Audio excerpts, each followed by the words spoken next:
حياكم الله. اختير الدولي المصري محمد صلاح نجم ليفربول أفضل لاعب إفريقي لعام 2017 خلال الحفل السنوي الذي نظمه الاتحاد الإفريقي في العاصمة الغانية أكرا. تتويج صلاح كأفضل لاعب إفريقي جاء ليؤكد أحقية المهاجم المصري بالجائزة بعد تألقه اللافت، سواء كان ذلك بإسهامه في تأهل منتخب بلاده إلى مونديال روسيا أو بتألقه مع ليفربول، حيث نجح في قيادة فريقه إلى تحقيق عدد من الانتصارات وسجل العديد من الأهداف جعلته يحتل المركز الثاني في ترتيب الهدافين. وتقدم صلاح على أبرز منافسيه السنغالي ساديو ماني زميله في الفريق والجابوني بيير إمرينغ أوباميانغ لاعب بروسيا دورتموند. الفوز بهذه الجائزة هو حلم بات حقيقة عام 2017. لا أصدق ما يحدث معي. كان وقتا ممتعا مع منتخب مصر وفريق ليفربول. إنها لحظات استثنائية. أنتظر كأس العالم منذ فترة طويلة وأشكر عائلتي التي دعمتني في كل الأوقات.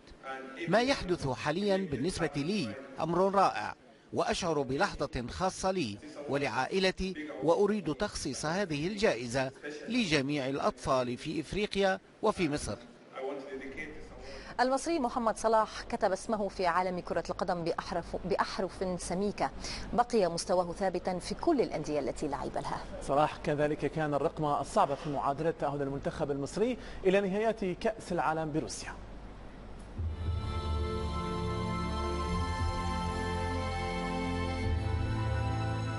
تغيرت ملامحه وقمصانه وبقي أداؤه ثابتا. جاء إلى ليفربول، كانت الخانات فارغة أمامه وملأها باسمه. لم تغرب شمسه، بل أصبحت أكثر إشراقا بعد أن جاء بديلا، صار النسخة الأصلية. وفي كل مباراة تجد تحديثا لعادة التسجيل، حتى وإن كان الحارس عارفا بمكان تسديده. أسماء الحراس تشابهت أمام أهدافه، هنا بقميص الريدز. محمد صلاح أثار شغف متتبعي سباقات السرعة. بين نقطة البداية والنهاية لا ترى محمد صلاح إلا أثناء فرحه بتسجيل الهدف.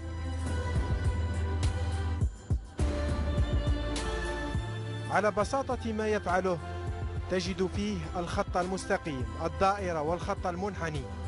إنها هندسة رياضيات الرياضة.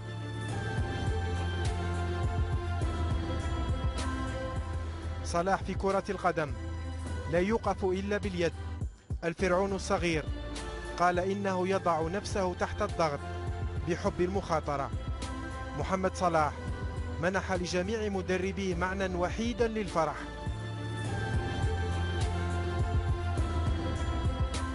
محمد صلاح كان فرحا لشعب بأكمله.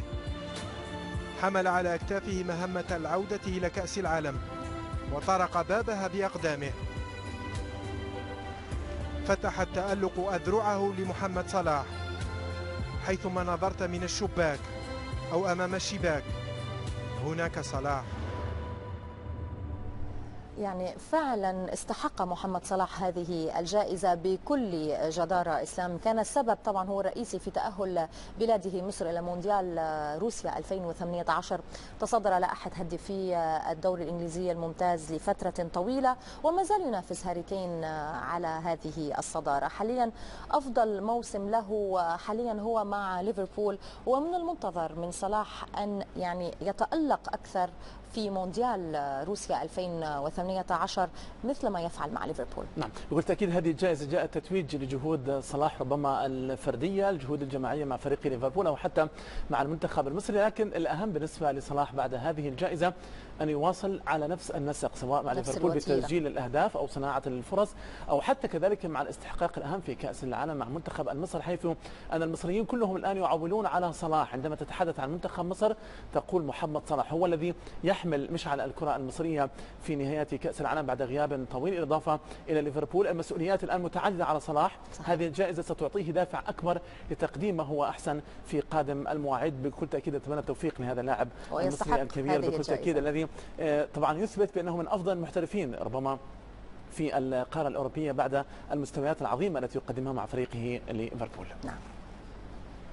الآن أوروبيا فشل توتنهام هوتسبير